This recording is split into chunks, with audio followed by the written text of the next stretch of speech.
Contrary to the rumors that you've heard, I was not born in a manger. I was actually born on Krypton and sent here to save the planet Earth. We cannot continue to rely only on our military in order to achieve the national security objectives that we've set. Everybody somewhere between the ages of 18 and 25 will serve 3 months of basic training. We've got to have a civilian national security force that's just as powerful, just as strong. Yes, we can. Obama's healthcare plan will include coverage of all essential medical services. Yes, we can. Obama is a cruel hoax. He works for Wall Street. He's an agent of finance capital. Where did you come up with the number $700 billion? Here's the Treasury spokeswoman's quote. It's not based on any particular data point. We just really wanted to come up with a really big number. To Democrats and Republicans who've opposed this plan, I say, step up to the plate. A few members were even told that there would be martial law in America if we voted no. Secretary Henry Paulson is no George Washington. I don't think anyone questions, Mr. Kashgari, that you're working hard. Our question is who you're working for. Obama pledged that he would resume the Security and Prosperity Partnership talks between Mexico and Canada that President Bush initiated. The old boss is starting to look a lot like the new boss. Robert Gates is going to remain on the job as Defense Secretary for at least a year. Plenty of sources knew about this meeting, told us and others that it was at Hillary Clinton's house, but clearly it wasn't. We've got to give them a stake in creating the kind of world order that I think all of us would like to see. We see you causing a depression so you can blow out the economy and consolidate it and bankrupt it. We know that you are enemies of free humanity, and we are here standing against your tyranny.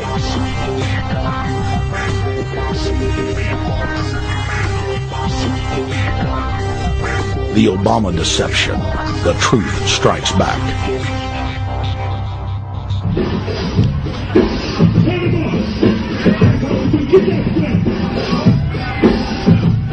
Barack is like the manager of Burger King. All presidents are, including Bush. It's like this. When your fries are cold, if your burger is not done right, you go back to Burger King, America, or your government, and you say, my burger's cold. I want new fries. First, you go to the cashier. That's the courts. You argue to the courts. The courts, if you can't get no justice with the cashier, you say, let me see the manager. I want to go to the Supreme Court.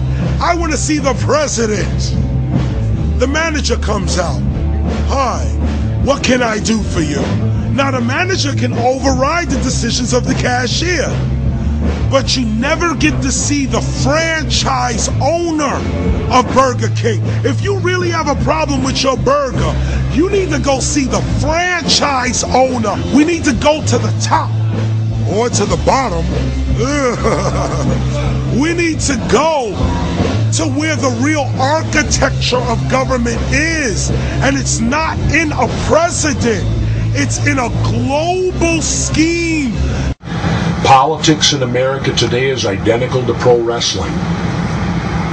And what I mean by that is, in front of the cameras and the public, we all hate each other. I'm going to kick my opponent's butt. I'm going to whale him from here to high water and beat the crap out of him. Yet behind the scenes, we all are friends going out to dinner. Went to dinner together. And it's all a work. All intermarried. Show business. It's showbiz. And that's what you have today in politics. The Democrats and Republicans aren't really opposed to each other. Left and right mean nothing. The only thing that counts is, are you working for Wall Street or are you trying to defend the people against the financiers? It's pretty obvious that there's some gigantic financial institutions that have been pulling the strings of politicians in this country for a long time. And there's the fact that we have it set up where they can donate millions of dollars to these guys' funds, these guys' campaigns. I mean, how do we not expect it all to go bad? America in 2009 was desperate for change. The past 8 years had been a disaster. Those weapons of mass destruction got to be somewhere. Maybe under here.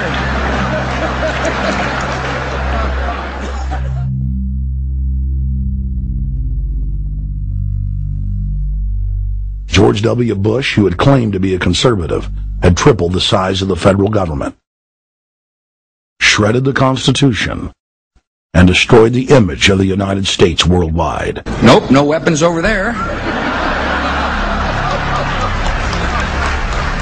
Endless wars, over 1 million dead Iraqis, and more than 5,000 dead U.S. troops. The Patriot Act, warrantless domestic wiretapping and spying, the end of posse comitatus, the rise of the treasonous North American Union, a deepening recession sliding towards total economic collapse. These factors and other abuses had the American people in a state of panic for their future and the very existence of the United States. The elite were in trouble. The people were beginning to see through their facade, past their front man, and to the ruling elite behind the throne. For the first time in U.S. history, both parties were universally hated. Congress had a 9% approval rating. The globalist agenda had stalled. And then, onto the scene came a man who promised change. Change we could all believe in. Barack H. Obama promised to end the war and bring our troops home fast. He pledged to uphold the Constitution and to stop the federal government from spying on the American people. Candidate Obama told American workers that he was going to get them out of NAFTA and GATT, and he's already breaking those promises. In this film, we will prove that Obama says one thing and does another, and that he works for the very same elite interests that Bush served, the very interest engineering the financial collapse and formation of a dictatorial world government. This film is not about left or right. It is nonpartisan. Our past documentary films are among some of the most damning indictments of George W. Bush and his administration that have ever been made. If humanity has any hope of effecting real change for the better, it will not come from the Madison Avenue false reality makers who have cast Barack Obama as the savior of the world. To alter our course from tyranny to liberty, to defeat the corrupt elite, we must get past the puppets and confront the real power structure of the planet. Now we can see a new world coming into view. A world in which there is the very real prospect of a new world order. Webster Griffin Tarpley is an accomplished geopolitical analyst and historian. Among his scholarly works are the unauthorized biographies of George Herbert Walker Bush and Barack Hussein Obama. Since Bush the elder made his speech at the United Nations back in September of 1990 talking about the New World Order, I think I've become confused about what's actually going on in the world. The New World Order is a more palatable name for the Anglo-American world empire. It's the planetary domination of London, New York, Washington over the rest of the world. It's hard to get people to join that or think they have a part in it if you call it the Anglo-American world empire. If you call it the New World Order, then people in India or someplace like that or the European Union might think, well, there's something in that for us too. But that's not what it is. It's the Anglo-American New World Order. It's really the old world order. It's the British Empire morphing into the American Empire. The U.S.-British world empire is what you're going to get. Combines of powerful men have always battled with each other over the levers of power.